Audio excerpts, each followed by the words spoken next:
विष्णु जी के अवतार श्री राम जी, अगर वो दृश्य अगर याद करना चाहें, आप सोच के देखें।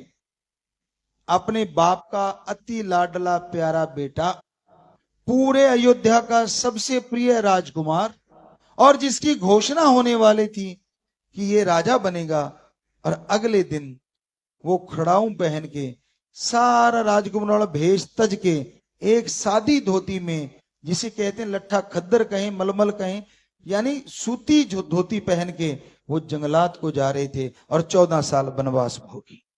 तो आपा तो आम इंसान है, डरने की क्या बात। जब संत इतने बड़े बड़े महापुरुषों को नहीं छोड़ा, यहां बस थोड़ा ही ना हुआ, इस समाज ने किसको छोड़ा?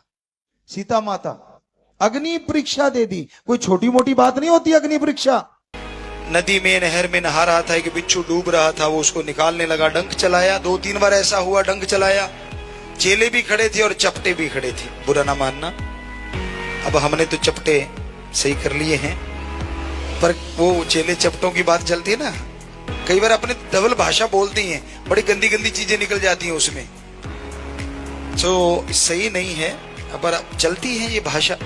तो कहने का मतलब जो शक करते हैं अपने पीर फकीर पे, करते ही रहते, आदत बन जाती है उनकी, क्योंकि उनका मन जालिम उन पे हावी रहता है।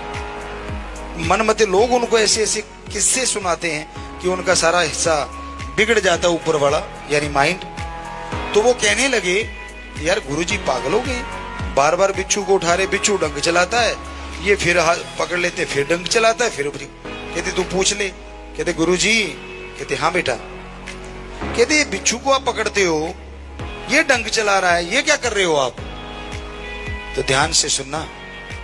गुरुजी कहने लगे, बेटा इसकी आदत है जहर उगलना और मेरी आदत है जान बचाना।